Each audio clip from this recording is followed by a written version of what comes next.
नमस्कार विद्यार्थी मित्रांनो, स्वागत आहे तुम्हा सर्वांचं महा एक्झाम पॉइंट आपल्या एज्युकेशनल यूट्यूब चॅनलवरती। तर विद्यार्थी मित्रांनो, आपला आजचा व्हिडिओचा भाग हा 34 आहे, ज्यामध्ये आपण शिक्षक पात्रता परीक्षा 2025 अर्थातच आपली टीईटी एक्झाम 2025 मित्रांनो परीक्षेचे आपल्याकडे आता अंतिम दिवस शिल्लक राहिले आहेत आणि आपण या अंतिम दिवसांमध्ये रेग्युलरली मित्रांनो परीक्षा बिंबकाशी अतिशय महत्त्वाचे अतिसंभव प्रश्न आपण रेग्युलरली जे आहे सब्जेक्टनी आहे आपण कव्हर करत आहोत। तर आजच्या व्हिडिओमध्ये मित्रांनो आपण परिसर अभ्यास यावरील जे काही आपल्याला 30 पैकी 30 प्रश्न विचारण्यात येतात ते आपण सर्व काही या व्हिडिओ मार्फत आपण कव्हर करणार आहोत। आणि जे कोणी विद्यार्थी आपल्या चॅनलवर नवीन असतील अजूनही त्यांनी आपल्या चॅनलला सबस्क्राइब केलं नसेल सबस्क्राइब करून घ्या मित्रांनो, कारण का आपल्या चॅनलवर जे काही तुम्हाला परीक्षेमध्ये महत्त्वपूर्ण कंटेंट असतं ते आपण मित्रांनो प्रोव्हाइड करत असतो व त्यासोबतच मित्रांनो प्रीवियस इयर क्वेश्चन पेपर देखील या ठिकाणी आपण तुम्हाला सॉल्व्ह करून देत असतो। तर त्यांनी लगेच सबस्क्राइब करा। टेलिग्राम ग्रुप जॉईन केलं नसेल तर टेलिग्राम ग्रुप देखील जॉईन करून घ्या। या व्हिडिओच्या डिस्क्रिप्शन बॉक्समध्ये त्याची लिंक जी आहे ती मी प्रोव्हाइड करून दिलेली आहे। तर मित्रांनो आतापर्यंत आपले बरेच भाग झालेले आहेत, यामध्ये पाहिलं तर 34वा भाग आपला आहे। तर आतापर्यंत आपले 33 भाग कंप्लीट झालेले आहेत, ज्यामध्ये तुम्हाला अतिशय सोप्या भाषेमध्ये आणि 100% तुमच्या परीक्षेमध्ये 90+ स्कोर अचीव होईल या प्रकारची मित्रांनो आपण तुमची तयारी करून घेत आहोत। म्हणजे की कोणत्याही परिस्थितीमध्ये तुमचे जो काही सर्टिफिकेट आहे टीईटीचं त्यावर एलिजिबलचा शेरा लावणं हा आपला अंतिम उद्देश या ठिकाणचा आपण ठरवलेला आहे। त्या मानानेच आपण रेग्युलरली प्रश्न पाहत आहोत, त्यामुळे मागील व्हिडिओचे पार्ट देखील तेवढेच महत्त्वपूर्ण आहे, तुम्ही ते पाहिलं नसाल तर पाहून घ्या। तर पाहू आपण आजच्या व्हिडिओमधला आपण परिसर अभ्यास यावरील काही अतिशय महत्त्वपूर्ण प्रश्न। तर यामधला आपला प्रश्न पहिला असा आहे जो की काय म्हणतो पहा की भारताचे राष्ट्रीय अभिलेखागार डॅश येथे आहे। तर कोण्या ठिकाणी आहे भारताचे राष्ट्रीय अभिलेखागार? तर याचं उत्तर आहे ऑप्शन नंबर ब, जे की नवी दिल्ली या ठिकाणी आहे। तर भारताचं जे राष्ट्रीय अभिलेखागार आहे ज्यालाच आपण नॅशनल आर्चिव्ह ऑफ इंडिया असं देखील म्हणतो, तर हे नवी दिल्ली येथे आहे आणि ऐतिहासिक दस्तऐवज जपून ठेवण्याचे हे आशियातील सर्वात मोठे केंद्र आहे। या ठिकाणी तुम्ही हे लक्षात ठेवून घ्या। त्यानंतरचा आपला प्रश्न दुसरा असा आहे, दृक व श्राव्य साधनांमध्ये डॅश या साधनांचा समावेश होतो। तर दृक आणि श्राव्य म्हणजे की डोळ्याने दिसणं आणि ऐकू येणं, तर या साधनांमध्ये कशाचा जो आहे तो यापैकी ऑप्शन्सपैकी समावेश होतो। तर याचं उत्तर आहे ऑप्शन नंबर ब, जे की दूरदर्शन। दूरदर्शन म्हणजेच काय तर टेलिव्हिजन। तर टेलिव्हिजन हे आपल्याला दृक म्हणजे की पाहता येणारे आणि श्राव्य म्हणजे की ऐकता येणारे हे साधन आहे। जर बाकी आपण इतर पर्याय पाहिलं ज्यामध्ये वृत्तपत्रे, नियतकालिका हे जे आहेत लिखित साधने आहेत, तर आकाशवाणी हे जे थोडक्यामध्ये श्राव्य साधन आहे, म्हणजे की आपण त्यामध्ये पाहू शकत नाही फक्त ऐकू शकतो, म्हणून ऑप्शन नंबर ब या ठिकाणी या प्रश्नाचं उत्तर होणार असेल। त्यानंतर आपला प्रश्न क्रमांक 3 असा आहे, भौतिक साधनांमध्ये डॅश समावेश होत नाही। तर कशाचा समावेश होत नाही भौतिक साधनांमध्ये? तर याचं उत्तर आहे ऑप्शन नंबर थोडक्यामध्ये ड, जे की मनींचा। तर का होत नाही? कारण का मनी हा जो आहे थोडक्यामध्ये भाषिक किंवा साहित्यिक प्रकार आहे, त्यामुळे ज्या यामध्ये होत नाही। तर बाकी पाहिलं या ठिकाणी नाणी, अलंकार आणि इमारती किंवा स्मारके ही जी आहे थोडक्यामध्ये इतिहासाची या भौतिक साधने आहेत, त्यामुळे हे मनी जे आहे यापैकी याचा जो की समावेश होणारा नसेल। ऑप्शन नंबर ड या ठिकाणी याचं उत्तर होईल। त्यानंतर आपला चौथा प्रश्न असा आहे, लोकशाहीचा चौथा स्तंभ कोणाला म्हटले जाते? तर लोकशाहीचा चौथा स्तंभ कोणाला म्हटलं जातं? तर याचं उत्तर आहे ऑप्शन नंबर ड, जे की वृत्तपत्रांना जे आहे थोडक्यामध्ये लोकशाहीचा चौथा स्तंभ जे आहे ते म्हटलं जातं। ऑप्शन नंबर काय होणार असेल? जे की ड हे या ठिकाणी होणार असेल। तर लोकशाहीचे 3 स्तंभ आहेत, विधिमंडळ, कार्यमंडळ आणि न्यायमंडळ। तर वगळता जे आहे यामध्ये लोकमत तयार करणाऱ्या आणि माहितीचा प्रसार करणाऱ्या जे काही वृत्तपत्रे किंवा माध्यमे आहेत त्यांना लोकशाहीचा चौथा स्तंभ या ठिकाणी म्हटलेलं आहे। ऑप्शन नंबर ड या ठिकाणी या प्रश्नाचं उत्तर होणार असेल। त्यानंतर आपला 5वा प्रश्न असा आहे, नोटा छापण्याचं काम डॅश करते? तर कोण करते नोटा छापण्याचं काम खालीलपैकी? तर याचं उत्तर आहे ऑप्शन नंबर क, जे की रिझर्व्ह बँक ऑफ इंडिया। तर भारतीय चलन आणि नोटा छापण्याचं काम रिझर्व्ह बँक ऑफ इंडिया हे जे आहे थोडक्यामध्ये करते। त्यानंतरचा पुढील आपला प्रश्न त्या संबंधितच आहे की रिझर्व्ह बँक ऑफ इंडियाचे मुख्य कार्यालय डॅश येथे आहे? तर याचं उत्तर आहे ऑप्शन नंबर क, जे की मुंबई या ठिकाणी जे आहे रिझर्व्ह बँक ऑफ इंडियाचं थोडक्यामध्ये मुख्य कार्यालय आहे। जर विद्यार्थी मित्रांनो तुम्ही आपली टीईटी साठी असलेली स्पेशली आपली टेस्ट सिरीजची बॅच जर तुम्ही अजूनही जॉईन केलं नसाल तर मित्रांनो सांगू इच्छितो की तुमच्याकडे आता परीक्षेचे फक्त शेवटचे 23 दिवस आजपासून बाकी राहिलेले आहेत आणि या 23 दिवसांमध्ये तुम्हाला 90+ स्कोर करून तुम्हाला ही परीक्षा जर मित्रांनो राबवायची असेल तर तुम्हाला मित्रांनो जास्तीत जास्त प्रश्नांचा सराव असणं आवश्यक आहे आणि प्रश्न देखील असे जे की मागील परीक्षेमध्ये विचारले गेलेले व त्यासोबतच येणाऱ्या परीक्षेमध्ये विचारले जाणाऱ्या अशा प्रश्नांचा तुम्हाला सराव करायचा असेल तर मित्रांनो या व्हिडिओच्या डिस्क्रिप्शन बॉक्समध्ये आपल्या महा एक्झाम पॉईंट या ॲपची मित्रांनो ऑफिशियल लिंक आपण इंटिग्रेट करून दिलेली आहे। त्या लिंकवर क्लिक करून लगेच आपले ॲप डाउनलोड करा मित्रांनो आणि तेथून तुम्ही आपली टीईटीची टेस्ट सिरीजची बॅच जॉईन करून घ्या। त्यामध्ये तुम्हाला परिपूर्ण 150 पैकी 150 प्रश्नांची आपण त्या ठिकाणी टेस्ट अवेलेबल करून दिलेली आहे। त्यासोबतच तुम्हाला सब्जेक्टिव्ह टेस्ट देखील त्या ठिकाणी उपलब्ध करून दिली आहे, ज्याद्वारे तुमची तयारी ही 100% परिपूर्ण होणार असेल आणि जेवढा तुम्ही स्वतःहून अभ्यास कराल, जेवढे तुम्ही टेस्ट सिरीज सॉल्व्ह कराल मित्रांनो, तेवढाच तुम्हाला त्या ठिकाणी त्याचा फायदा होणारा असेल। आणि प्रत्येक टेस्ट सिरीज ही आपली मित्रांनो तुमच्या परीक्षेच्या दृष्टिकोनातून आहे, जे काही स्कोर अचीवमेंट तुम्हाला करून देणारी आपली टेस्ट सिरीज आहे। टेस्ट सिरीज सोडल्यानंतर त्या ठिकाणी तुम्हाला तुमची प्रोग्रेस रिपोर्ट पाहता येईल, तुमचा वीक सब्जेक्ट पाहता येईल, स्ट्रॉंग सब्जेक्ट पाहता येईल आणि तुम्हाला कोणत्या प्रकारची तयारी करता येईल याबद्दल देखील आपण त्यामध्ये तुम्हाला परिपूर्ण मार्गदर्शन केलेलं आहे। तर ज्या विद्यार्थी मित्रांनी अजूनही आपली टेस्ट सिरीजची बॅच जॉईन केली नसेल त्यांनी डिस्काउंट ऑफर प्राइस मध्ये आपली सध्याला चालू आहे, लगेच आपले ॲप डाउनलोड करून घ्या आणि तेथून मित्रांनो सविस्तरपणे आपली टेस्ट सिरीजची बॅच जी आहे तुम्ही जॉईन करून घ्या। जर तुम्हाला येत्या परीक्षेमध्ये टीईटी परीक्षेमध्ये एलिजिबलचा शेरा लावायचा असेल तुमच्या सर्टिफिकेटवर तर त्यांनी तर अजिबात मिस करू नका, कारण का ही संधी तुम्हाला शेवटची संधी म्हणून तुम्हाला उपलब्ध झालेली आहे। त्यामध्ये प्रत्येक सब्जेक्टचं आपण विश्लेषण करून देखील टेस्ट सिरीजमध्ये माहिती दिलेली आहे आणि अशी टेस्ट तुम्हाला कुठेच मिळणारी नसेल मित्रांनो। त्यामुळे लगेच डाउनलोड करा आणि उत्तम तयारीला लागा मित्रांनो। त्यानंतरचा आपला पुढील प्रश्न असा आहे 7वा, काय म्हणतो पहा की छत्रपती शिवाजी महाराज वस्तू संग्रहालय डॅश येथे आहे तर कोण्या ठिकाणी आहे, तर याचं उत्तर आहे ऑप्शन नंबर अ, जे की मुंबई या ठिकाणी आहे। त्यानंतर 8वा प्रश्न, डॅश हे संपर्क साधन आल्याबरोबरच संपुष्टात आले तर कोणते, तर याचं उत्तर जे आहे ते आहे ऑप्शन नंबर थोडक्यात जे की ब, पेजर। पेजर हे संपर्क साधन ज्या वापर जो आहे मोबाईल फोन सर्वसामान्य झाल्यावर थांबला आणि ते संपुष्टात आलेलं आहे। तर मोबाईलच्या पहिलं काय होतं, जे की पेजर हे होतं, हे लक्षात ठेवून घ्या। त्यानंतर आपला 9वा प्रश्न, भारत सरकारच्या डॅश या खात्याने प्रसिद्ध केलेल्या इंडिया म्हणजेच की भारत हा वार्षिक संदर्भ ग्रंथ इतिहास लेखनासाठी विश्वसनीय मानला जातो, कारण का, तर याचं उत्तर आहे ऑप्शन नंबर जे की ब, माहिती व प्रसारण यामुळे जे थोडक्यात मानला जातो।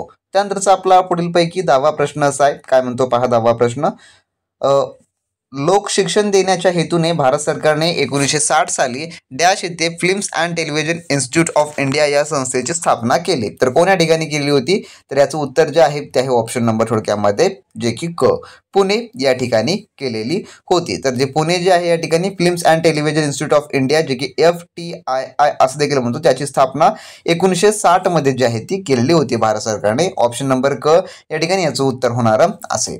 त्यानंतर पुढील आपला प्रश्न 11वा असा आहे, काय म्हणतो पहा की सममूल्य रेषा जवळजवळ असल्यास घटकातील बदल कसा असतो, तर जो सममूल्य रेषा असतात ते जवळजवळ असल्यास तर याचं उत्तर आहे ऑप्शन नंबर ब, जे की तीव्र असतो किंवा जलद असतो असं देखील आपण त्या ठिकाणी म्हणू शकतो। तर जेव्हा सममूल्य रेषा, उदाहरणार्थ सांगायचं झालं जे आपण समोच्च रेषा असं देखील त्याला म्हणतो, तर नकाशावर जवळजवळ असतात तेव्हा घटकातील बदल म्हणजे की जे उंचीतील किंवा उतार्यातील जो फरक जो आहे थोडक्यामध्ये कसा असतो, तीव्र प्रकारचा असतो, म्हणून ऑप्शन नंबर ब या ठिकाणी याचं उत्तर होणार असेल। त्यानंतर प्रश्न 12वा, सममूल्य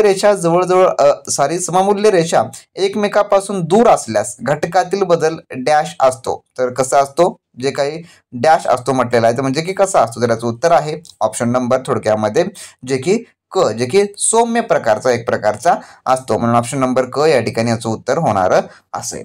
त्यानंतरचा आपला प्रश्न 13वा असा आहे, एखाद्या घटक प्रदेशामध्ये मुक्तपणे विखुरलेले असल्यास अशा घटकांचे वितरण दाखवण्यासाठी डॅश पद्धत जी काही अधिक सोयीस्कर ठरते, तर कशी पद्धत, जे की टिंब पद्धत, जे की डॉट डॉट डॉट करतो ना आपण, तर डॉट डॉटची ही मेथड जी आहे जी की मुक्तपणे विखुरलेल्या घटक दाखवण्यासाठी सोयीस्कर पद्धत असते, म्हणून ऑप्शन नंबर या ठिकाणी ओ याचं उत्तर होणार असेल। तर भूगोल स्वरूपाचे तुम्हाला प्रश्न थोडक्यात अशा स्वरूपाची पाहायला मिळणारी असतात मित्रांनो।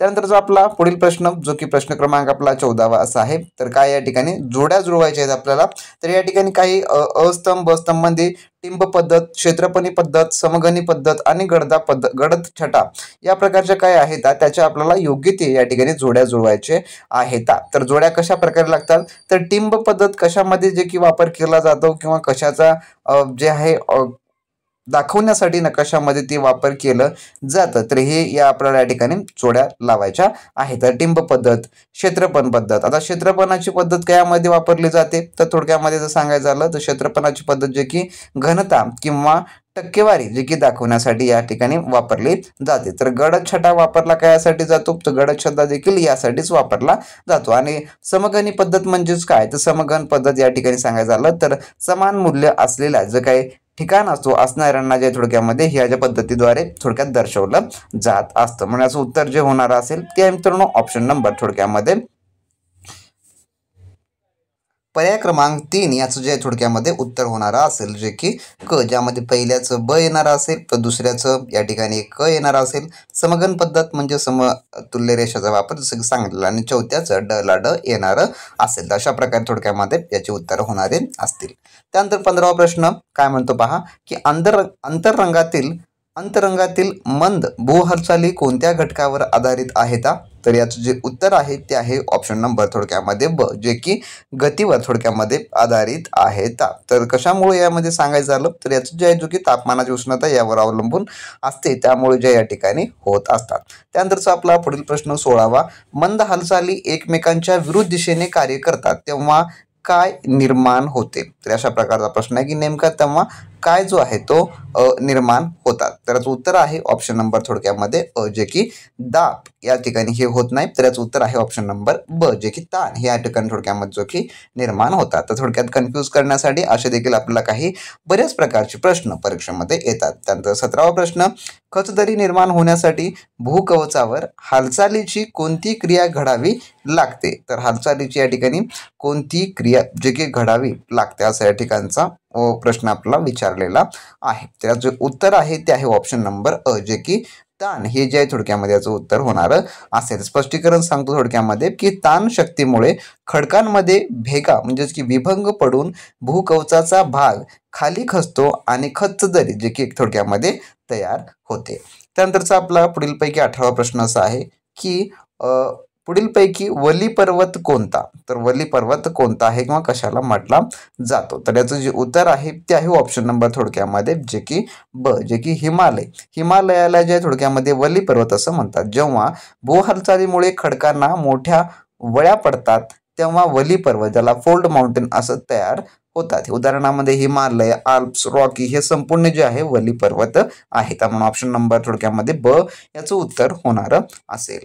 त्यानंतरचा आपला पुढील 19वा प्रश्न असा आहे की विस्तीर्ण पठाराची निर्मिती ही कोणत्या प्रकारच्या भूहालचालीचा परिणाम आहे? तर याचं उत्तर आहे ऑप्शन नंबर थोडक्यामध्ये ब, जे की खंड निर्माण करणारी ही जे थोडक्यामध्ये हालचाली आहेत. तर खंड निर्माण करणारे या ठिकाणी याचं जे आहे ते उत्तर होणार असेल. पर्याय नंबर कितीमध्ये आहे, तर पर्याय नंबर आपल्याला जे की ब मध्ये याचं उत्तर पाहायला मिळतं. त्यानंतर आपण पुढील सोडू आपला पुढचा प्रश्न जो की जोड्या लावा. त्या प्रकारे आपण ज्यामध्ये प्रश्न क्रमांक 14 मध्ये पाहिलं होतं त्याच प्रकारचे आहेत. या जोड्यामध्ये आपल्याला काही पर्वत दिलेले आहेत आणि त्यांच्या या काही व्हॅल्या किंवा त्यांना कायानं ओळखलं जातं या प्रकारचं आहे. तर अ गट आहे ज्यामध्ये ग्रेट रिफ्ट व्हॅली, आल्प्स पर्वत, ब्लॅक फॉरेस्ट पर्वत आणि रॉकी या प्रकारचा आहे. तर दुसऱ्या याच्यामध्ये आपल्याला ती पर्वत दिलेली आहेत. तर याचं जे उत्तर होणार असेल जे की ऑप्शन नंबर जे की याचं क होणार असं. म्हणजेच काय, जे की ग्रेट रिफ्ट व्हॅली हे काय म्हणतात तर खचदरीला असं जे आहे ते आहे. त्यानंतर आल्प्स पर्वत म्हणजे की वली पर्वत. त्यानंतर ब्लॅक फॉरेस्ट पर्वत म्हणजेच काय तर गट पर्वत, आणि रॉकी म्हणजेच काय तर उत्तर अमेरिका जे काय आहेत याला जे थोडक्यात रॉकी म्हटलं जातं. म्हणून ऑप्शन नंबर या ठिकाणी याचं क हे पर्यायी योग्य उत्तर होणार असेल. तर तुम्हाला परिसर अभ्यासमध्ये अशा प्रकारचे प्रश्न जे आहेत ते विचारली जातात आणि तुम्हाला अशा प्रकारच्या प्रश्नांचा अभ्यास ठेवणं अतिशय इम्पॉर्टंट आहे. त्यानंतर आपला पुढील प्रश्न 21वा काय म्हणतो पहा, की स्वतंत्र व सार्वभौम देशाची मिळून निर्माण होणारी व्यवस्था म्हणजे डॅश होय. तर याचं काय म्हणतात त्याला, तर याला जे आहे ऑप्शन नंबर ब, जे की आंतरराष्ट्रीय व्यवस्था असं जे आहे म्हणतात. जेव्हा अनेक सार्वभौम देश जेव्हा एकत्र येऊन संबंध ठेवतात तेव्हा ती आंतरराष्ट्रीय व्यवस्था इंटरनॅशनल सिस्टम असं जे आहे थोडक्यामध्ये असते. म्हणून ऑप्शन नंबर ब या ठिकाणी याचं उत्तर होणार असेल. त्यानंतर 22वा प्रश्न आपला, राष्ट्रसंघाची मुख्य जबाबदारी डॅश ही होती. तर काय होती, तर याचं उत्तर आहे ऑप्शन नंबर अ, जे की युद्ध टाळणे. तर पहिल्या महायुद्धानंतर स्थापन झालेल्या राष्ट्रसंघाची मुख्य जबाबदारी भविष्यात होणारी युद्ध टाळणे आणि आंतरराष्ट्रीय शांतता व सुरक्षा राखणे ही याची प्रमुख जबाबदारी होती. त्यानंतर 23वा प्रश्न, शीतयुद्ध डॅश या घटनेमुळे संपले, तर कशामुळे संपलेलं आहे शीतयुद्ध? तर याचं उत्तर आहे ऑप्शन नंबर थोडक्यामध्ये ब, जे की सोव्हिएत युनियनची विघटन यामुळे जे आहे ते शीतयुद्ध संपलेलं होतं. तर 1991 मध्ये सोव्हिएत युनियनचे विघटन झाल्यामुळे जगातील 2 महासत्तामधील अमेरिका आणि सोव्हिएत रशिया जे थोडक्यामध्ये शीतयुद्ध संपलेलं होतं. त्यानंतरचा आपला 24वा प्रश्न, आजच्या आंतरराष्ट्रीय व्यवस्थेचे डॅश हे महत्त्वाचे वैशिष्ट्य आहे. तर काय आहे आजच्या थोडक्यामध्ये आंतरराष्ट्रीय व्यवस्थेचं? तर याचं उत्तर आहे ऑप्शन नंबर ड, जे की परस्परावलंबन. म्हणजेच काय, तर आजच्या जागतिक व्यवस्थेमध्ये देश आर्थिक, राजकीय आणि तंत्रज्ञान क्षेत्रामध्ये एकमेकावर अवलंबून आहेत. त्यामुळे जे थोडक्यामध्ये परस्परावलंबन जे आहे ते महत्त्वाचं आहे. त्याला आपण इंटरडिपेंडन्सी असं देखील म्हणतो. म्हणून ऑप्शन नंबर ड याचं उत्तर होणार असेल. त्यानंतर आपला 25वा प्रश्न, प्रत्येक राष्ट्र आपल्या अंतर्गत व्यवहारासाठी आणि अन्य राष्ट्राशी कसे व्यवहार करायचे याविषयी जे धोरण ठरवते त्याला धोरणाला डॅश धोरण असे म्हणतात. तर कोणतं धोरण म्हणतात त्याला? तर याचं उत्तर आहे ऑप्शन नंबर अ, जे की परराष्ट्र धोरण असं म्हणतात. कारण का दुसऱ्या राष्ट्राशी संबंध ठेवण्यासाठी राष्ट्राने ठरवलेलं धोरण म्हणजे की परराष्ट्र धोरण, ज्याला फॉरेन पॉलिसी देखील आपण थोडक्यामध्ये म्हणतो. त्यानंतर 26वा प्रश्न आपला, पहिल्या महायुद्धानंतर डॅश या देशात हिटलरच्या हुकुमशाहीचा उदय झाला. तर याचं उत्तर आहे ऑप्शन नंबर क, जे की जर्मनी. तर पहिल्या महायुद्धानंतर जर्मनीमध्ये ॲडॉल्फ हिटलरचा जो काही त्याचा नाझी पक्ष होता, नाव लक्षात ठेवून घ्या काय होतं, नाझी पक्ष नाव त्याच्या पक्षाचं. तर नाझी पक्ष हुकुमशाहीचे उदय झाला, जे की इटलीमध्ये मुसोलिनाच्या हुकुमशाहीचा उदय थोडक्यामध्ये झाला होता. इटलीमध्येच झालेला होता, त्या ठिकाणचंच आहे ऑप्शन नंबर क या ठिकाणी याचं उत्तर होणार असेल. त्यानंतरचा आपला पुढील 27वा प्रश्न असा आहे की 1945 मध्ये डॅश जपानच्या 2 शहरावर अणुबॉम्ब टाकून ती शहरे बेचिराख केली. तर कोणी? तर ऑप्शन नंबर ड, अमेरिकेने. तर जेव्हा जे आहे दुसऱ्या महायुद्धाच्या अखेरीस, जे की 1945 मध्ये दुसरं महायुद्ध झालं, तर अमेरिकेने जपानच्या हिरोशिमा आणि नागासाकी या शहरावर अणुबॉम्ब जर थोडक्यामध्ये टाकले. त्यानंतर आपला पुढील प्रश्न क्रमांक 28वा असा आहे की 1917 मध्ये रशियामध्ये डॅश क्रांती झाली. तर कोणती क्रांती झाली रशियामध्ये? तर याचं जे उत्तर आहे ते आहे ऑप्शन नंबर क, जे की साम्यवादी ही जी आहे क्रांती रशियामध्ये झालेली आहे. तर 1917 झालेला हा जो त्याला आपण रशियन क्रांती देखील म्हणून ओळखतो. त्याला अजून एक जे नाव आहे थोडक्यामध्ये जर तुम्हाला सांगायला झालं तर त्याला आपण बाल्शेव्हिकची जी आपली बाल्शेव्हिका ह्या नावाने देखील या क्रांतीला जे थोडक्यामध्ये ओळखलं जातं. तर अशी जी आहे 2 नावं आहेत, बोल्शेविक क्रांती किंवा रशियन राज्यक्रांती 1917 मध्ये घडलेली होती.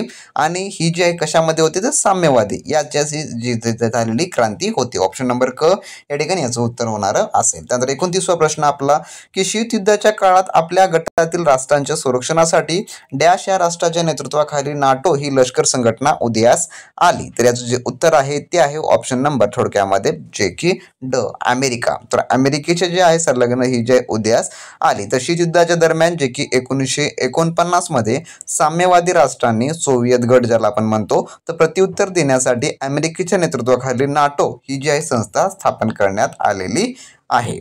त्यानंतरचा आपला 30वा प्रश्न की दुसऱ्या महायुद्धानंतर सोव्हिएत रशियाच्या नेतृत्वाखाली साम्यवादी राष्ट्राने डॅश ही लष्करी संघटना स्थापन केली. तर लष्करी संघटना म्हटलेला या ठिकाणी.